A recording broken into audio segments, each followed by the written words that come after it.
Au titre du ministère de la Construction de la Patrie, le Conseil des ministres du jour a adopté deux décrets.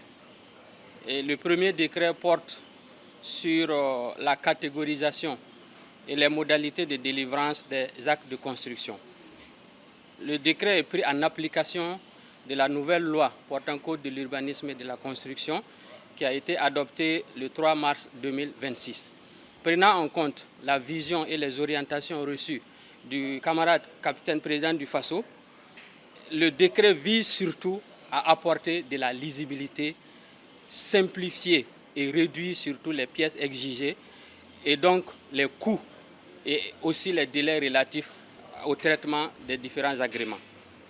Donc au titre du décret, les autorisations de construire sont au nombre de 3. Nous avons le permis de construire, le permis de modifier et le permis de restaurer. Au titre des permis de construire, nous en avons 6 catégories. Les permis A et B concernent surtout les constructions pavillonnaires à usage d'habitation et suivant les superficies déterminées. Le permis C concerne surtout les constructions à niveau. Le permis D, tout ce qui est pylône, installation industrielle et station de service. Le permis E concerne les activités de la construction relatives à la promotion immobilière.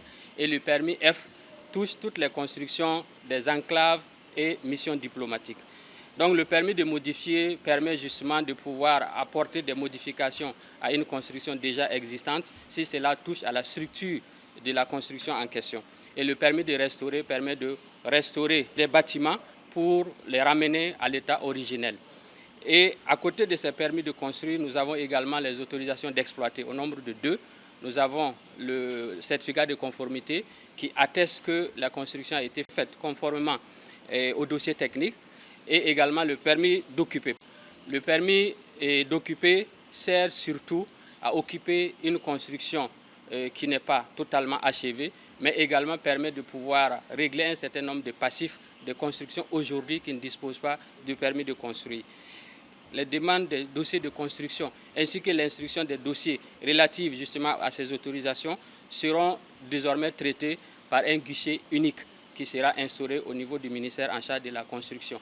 Donc les dépôts des dossiers se feront à travers une plateforme qui va être dédiée au traitement de ces dossiers et le délai de traitement visé pour en tout cas délivrer ces différentes autorisations est de 15 jours. Donc c'est aussi l'objectif visé par ces simplifications, ces allègements pour pouvoir réduire considérablement le délai de délivrance des autorisations de construire. Et ces autorisations de construire seront dorénavant aussi délivrées par le ministre en charge de la construction avec des délégations possibles. Et actuellement, les différents dossiers d'actes de construction sont traités par le CEFAC, le Centre de facilitation des actes de construction, qui va continuer à traiter les dossiers en instance jusqu'à la mise en place opérationnelle de guichets. Tout ce qui est tarification, modalité de perception des frais d'instruction vont être précisés par un arrêté conjoint entre le ministre en charge de la construction et le ministre de l'économie et des finances. Le deuxième décret qui a été adopté porte sur les conditions et modalités de délivrance, de renouvellement et de suspension des agréments des domaines de l'urbanisme, de l'habitat et des infrastructures de transport. Il faut rappeler en contexte que l'ex-ministère en charge de l'urbanisme délivrait un certain nombre d'agréments et avec la nouvelle configuration du ministère en charge de la construction, nous délivrons également les agréments relatifs justement aux infrastructures routières. Donc avec la fusion, il est apparu nécessaire de pouvoir harmoniser les dispositifs qui gèrent ces agréments et de pouvoir également simplifier beaucoup les procédures pour pouvoir permettre notamment aux PME naissantes de pouvoir opérer dans le secteur de la construction. Donc le constat qui a été fait, c'est qu'il y a une multiplicité et une incohérence des textes donc, qui impactent sur les délais de traitement et une certaine lourdeur également administrative et surtout des exigences techniques en matière de personnel, de matériel et surtout des capacités financières qui ne sont pas adaptées et qui ne permettent pas en tout cas aux PME de pouvoir exercer correctement dans le secteur de la construction. Donc un certain nombre d'innovations ont été apportées dans le nouveau décret pour pouvoir simplifier notamment les procédures. Dorénavant, le délai de traitement des dossiers de délivrance des agréments est fixé à 30 jours, mais également, comme je le disais tantôt, il y a une simplification notamment en termes de matériel exigé et de personnel qui va être précisé par un arrêté conjoint. Et l'adoption de ces décrets-là permettra au ministère de pouvoir rationaliser les procédures de traitement et surtout de pouvoir gagner en délai de traitement de ces différents dossiers-là. Et il y a un certain nombre d'arrêtés justement qui viendront préciser les modalités d'application de ces décrets-là.